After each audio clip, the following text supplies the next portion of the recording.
तो आज हम बात करेंगे हीट कैपेसिटी। आई होप आप लोग सब ठीक खैरियत से हैं।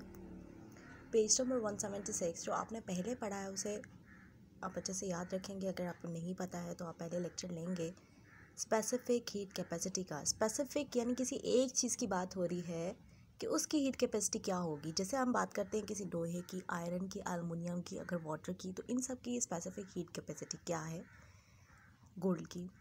लेकिन अगर हम बात करते हैं हीट कैपेसिटी, सिर्फ हीट कैपेसिटी, तो हम बात कर रहे हैं उस बॉडी की हीट कैपेसिटी के बारे में, ठीक है, किसी सिस्टम की हीट कैपेसिटी के बारे में।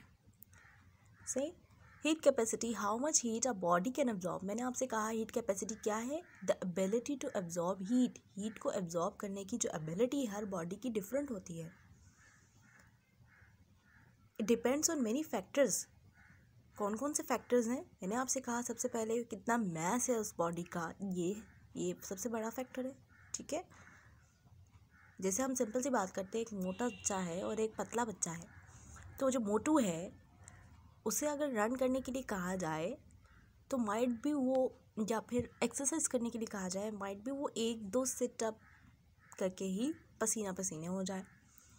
लेकिन जो अनहेल्दी बच्चा है, ठीक है, जो स्मार्टू है, अगर उसे कहा जाए तो हो सकता है वो 3-4-5 मिनट्स तक सेटअप करता रहे।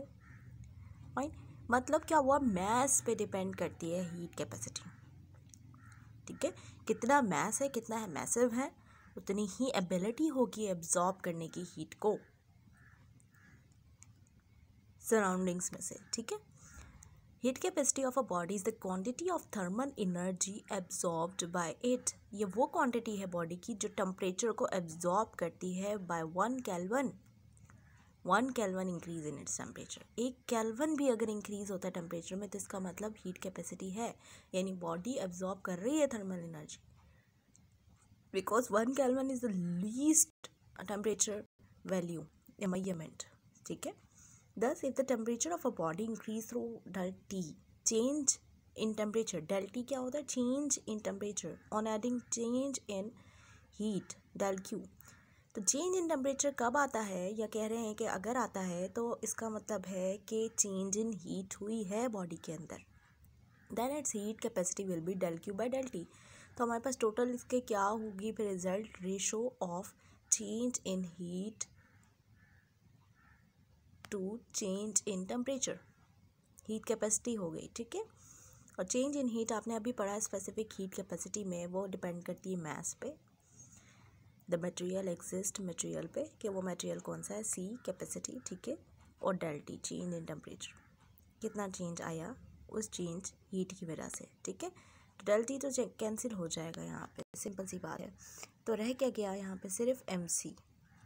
तो del Q by del T जो कि कहलाता है हीट कैपेसिटी, किसके इक्वल हो गया है, एम सी के। मैंने भी आपको बोला किस चीज़ पे डायरेक्ट रिलेशन है, एम यानी mass and capacity C. Heat capacity of a body is equal to the product of its mass of the body and its heat capacity. For example, heat capacity of 5 kg water is 5 kg। 5 kg water की heat capacity क्या होती है, 4200 इसकी heat capacity है। तो total इसका क्या हुआ, 5 से मल्टीप्लाई कर दें, 21,000 जॉल पर केल्विन इसकी हीट कैपेसिटी हो गई। तो हम कह सकते हैं that is 5 kg of water needs 21,000 joules of heat for every 1 kelvin. यानी 1 केल्विन टेम्परेचर बढ़ाने के लिए, इंक्रीज लाने के लिए, या टेम्परेचर एब्जॉर्ब करने के लिए कितनी एनर्जी होनी चाहिए वाटर में, 21,000 जॉल्स एनर्जी है। यानी कि वाटर में बहुत ज़्यादा होती है एबिलिटी या capacity to absorb heat. Larger the quantity of substance, larger will be its heat capacity. जितनी ज़्यादा क्वांटिटी होगी, जितनी मैसिव क्वांटिटी होगी, उतनी ही उसकी हीट को एब्जॉर्ब करने की एबिलिटी भी ज़्यादा होगी। तो ये आपने हीट कैपेसिटी में पढ़ लिया। और सिंपल एग्जाम्पल आपने वाटर की पढ़ी। पेज नंबर 177 जनाब, आप लोगों ने देखा हुआ है सिंपल फेनोमेना, और वो क्या है, जैसे आपके पास बर्फ़ पड़ी होती है, वो आप नॉर्मल टेम्परेचर पे रखते हैं, बाहर रखते हैं, तो वो मेल्ट हो जाती है। ऐसा देखा होगा आप लोगों ने, वो मेल्ट क्यों हो जाती है, और मेल्ट होने के साथ अपनी स्टेट को भी चेंज कर रही होती है, यानी वो स्टेट क्या थी, सॉलिड स्टेट में थी, और फिर वो कौन सी स्टेट में आ जाती है, वो आ जाती है लिक्विड स्टेट में। और थोड़े ही देर बाद वो पानी भी उड़ जाता है, ख़त्म हो जाता है। गर्मियों में ये काम जल्दी होता है। आप देख सकते हैं कि कपड़े सुखाने के लिए रखे जाते हैं तो पानी बिल्कुल छन जाता है, पानी बिल्कुल बुखारात बन के ख़त्म हो जाता है और आपके पास सूख जाते हैं कपड़े। सर्दियों में ये काम थोड़ा डिले होता है, नहीं हो पाता। ठीक है जी।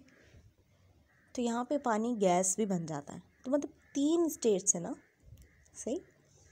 तो यहाँ पे चेंज ऑफ स्टेट भी होता है जब थर्मल एनर्जी एब्जॉर्ब करती है बॉडी सराउंडिंग से। Matter can be change from one state to another for such a change to occur. Thermal energy is added to और removed from a substance.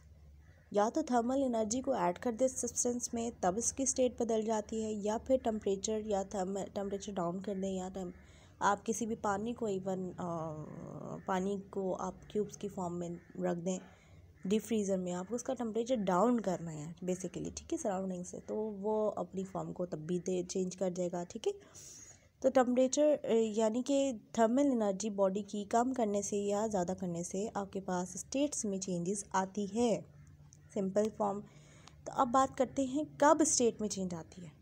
Latent heat of fusion, 178 page, latent heat of fusion जनाब। तो कब आती है आपके पास changes किसी भी body में, स्टेट्स में चेंजेस कब आती है? अच्छा जी, सिंपल सी बात है, पानी को तो जब हीट अप्लाई की जाती है तो उसमें आप चेंज देखते हैं। वो चेंज क्या है, मैंने आपको बहुत पहले बताया कि